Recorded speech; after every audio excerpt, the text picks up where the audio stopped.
Selamat siang teman-teman semuanya. Jadi hari ini Siang. kita akan mulai diskusi kita tentang pendekatan dalam hubungan internasional. Jadi kan pendekatan dalam hubungan internasional ini ada 4. Ada realisme politik, idealis, liberalisme politik, sama konstruktivisme. Jadi teman-teman semua pasti sudah baca kan materinya. Jadi sekarang aku pengen kita menjelaskan pendekatan-pendekatan ini sesuai dengan yang kita pahami. Jadi aku pengen yang pertama dari Brian dulu. Silahkan Brian. Baiklah, terima kasih kepada saudari Jessica atas waktu yang telah diberikan. Ya. Pada hari ini saya mengambil materi tentang pendekatan konstruktivisme. Yang saya pelajari di sini adalah bahwa di dalam pendekatan konstruktivisme ini terdapat dua gagasan kunci yang relevan bagi studi HI atau hubungan internasional. Yang pertama adalah bahwa keyakinan struktur-struktur yang menyatukan umat manusia lebih ditentukan oleh shared ideas daripada kekuatan materialnya.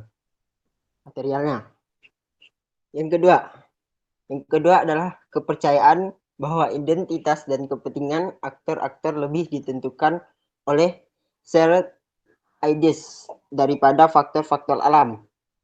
Yang artinya, tindakan setiap aktor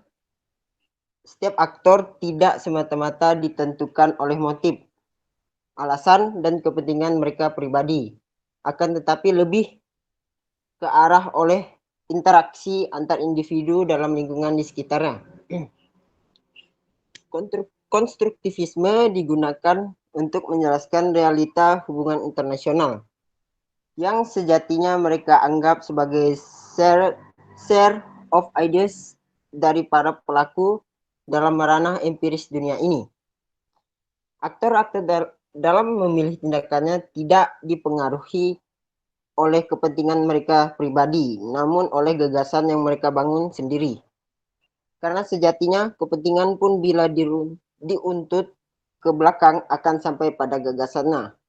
Oleh sebab itu, dalam penjelasan pendekatan konstruktivisme ini lebih menekankan kepada kepentingan umum melalui gagasan-gagasan yang dikemukakan secara sendiri atau gagasan pribadi. Sekian materi yang saya sampaikan. Saya serahkan kembali waktu kepada Jessica. Terima kasih. Oke, makasih Brian atas penjelasannya. Terus selanjutnya langsung ya dengar penjelasan dari Dede. Silahkan Dede. Oke, terima kasih. Di sini saya akan menjelaskan tentang suatu pendekatan idealis, yang dimana pendekatan idealis ini pendekatan realisme, pendekatan idealis dan lebih bersifat normatif dan lebih bersifat nyata. Pendekatan ini berkembang pada saat Perang Dunia Kedua dan antara tahun 1920-an, yang dimana memandang bahwa pendekatan ini harus diwujudkan dan bagaimana HI berperan dalam mengamankan suatu negara. Dan mempelajari pendekatan ini juga ini mengenal beberapa pemikiran besar yang untuk menyumbangkan bagaimana sih HI bekerja dalam membangun suatu negara dengan yang aman. Mungkin sekian yang saya dapat sampaikan. Terima kasih. Iya, terima kasih kembali Dede. Jadi sekarang saya di sini akan menjelaskan tentang materi yang saya pahami. Jadi saya akan menjelaskan tentang liberalisme. Jadi liberalisme ini merupakan pengembangan lebih lanjut dari pendekatan idealisme, sehingga sering disebut dengan pendekatan idealisme liberalisme. Liberalisme juga merupakan sebuah paham yang mendukung anti-realisme, sama seperti idealisme. Liberalisme merupakan sebuah paham yang menerima hubungan internasional yang bersifat anarki, yang tertib berdasarkan pada hubungan internasional. Pendekatan liberalisme ini penuh dengan pemikiran optimisme. Pemikiran ini berakal dari filsafat abad pencerahan yang mengatakan bahwa sifat manusia itu dasarnya baik karena manusia memiliki rasio. Sebagai sebuah paradigma keilmuan, liberalisme mempunyai 3 asumsi dasar, yaitu yang pertama, aktor utama adalah individu dan kelompok masyarakat. Lalu yang kedua, negara sebagai representasi dan kepentingan negara berasal dari kepentingan individu dan kelompok dalam masyarakat. Dan yang ketiga, interdependensi sebagai karakter hubungan internasional menurut liberalisme anarki tidak serta-merta membuat negara merasa saling curiga satu sama lain yang kemudian memiliki peningkatan kekuatan militer. Justru anarki internasional menjadi pendorong negara untuk saling bekerja sama untuk meminimalisi rasa curiga tersebut. Jadi demikian penjelasan dari saya. Sekarang kita masuk ke yang realisme politik. Jadi aku pengen dengar pendapat dari teman-teman realisme politik itu apa sih? Mulai dari Dede. Terima kasih. Jadi itu menurut saya realisme politik itu adalah suatu pandangan yang dimana penduduk realisme tuh berpikir bahwa dalam memecahkan masalah tuh pasti berujung dengan konflik, selalu berujung dengan konflik. Nah, pandangan ini nih biasa dipakai pada negara-negara komunis, ya kayak seperti Rusia, habis itu China yang biasa menggunakan pemahaman satu realisme politik ini itu sendiri, yang dimana mereka mempunyai satu tujuan, tetapi kadang juga memikirkan suatu keadaan penduduk dari negara itu sendiri.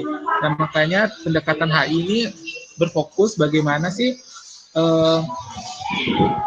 hubungan internasional ini mengetahui bagaimana negara tersebut bisa mencari permasalahannya itu sendiri. Oke.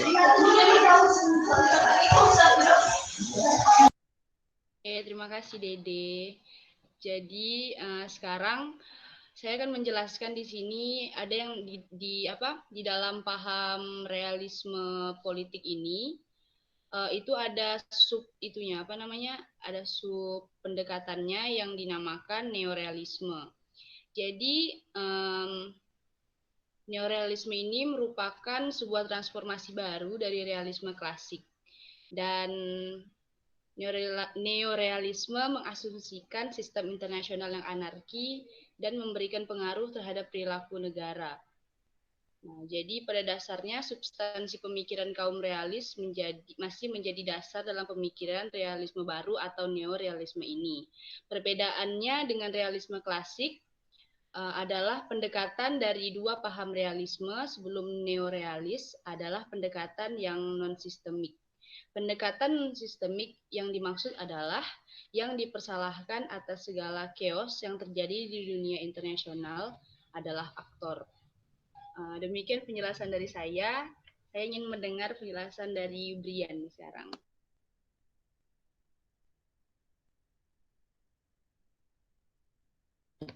Baiklah. Halo, Iya. Ya, silakan. Tunggu sebentar.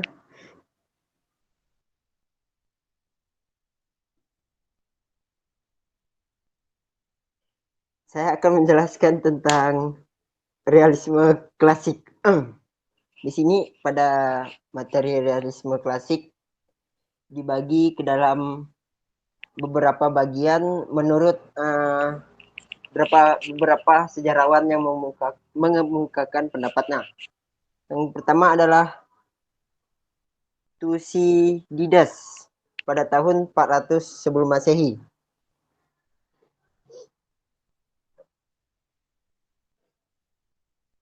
Beberapa pemikiran realisme politik oleh Thucydides adalah yang pertama, manusia dicirikan sebagai makhluk yang selalu cemas akan keselamatan dirinya dalam hubungan persaingan dengan manusia yang lainnya. Yang kedua adalah manusia berjuang untuk menjadi yang terkuat dan mengendalikan keinginannya sendiri ataupun kemauannya. Berarti di sini berdasarkan hukum rimba kayaknya. Kayak hukum rimba itulah. Benar kan? Yang ketiga adalah politik internasional berjalan dalam sistem anarki internasional. Sedangkan yang keempat, negara adalah aktor utama dalam politik dunia, sedangkan yang lainnya seperti individu, organisasi internasional.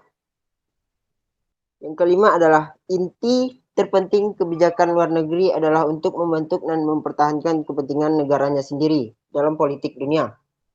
Sedang kelima adalah inti terpenting kebijakan luar negeri adalah, saya ulangi, inti terpenting kebijakan luar negeri adalah untuk membentuk dan mempertahankan kepentingan negaranya sendiri.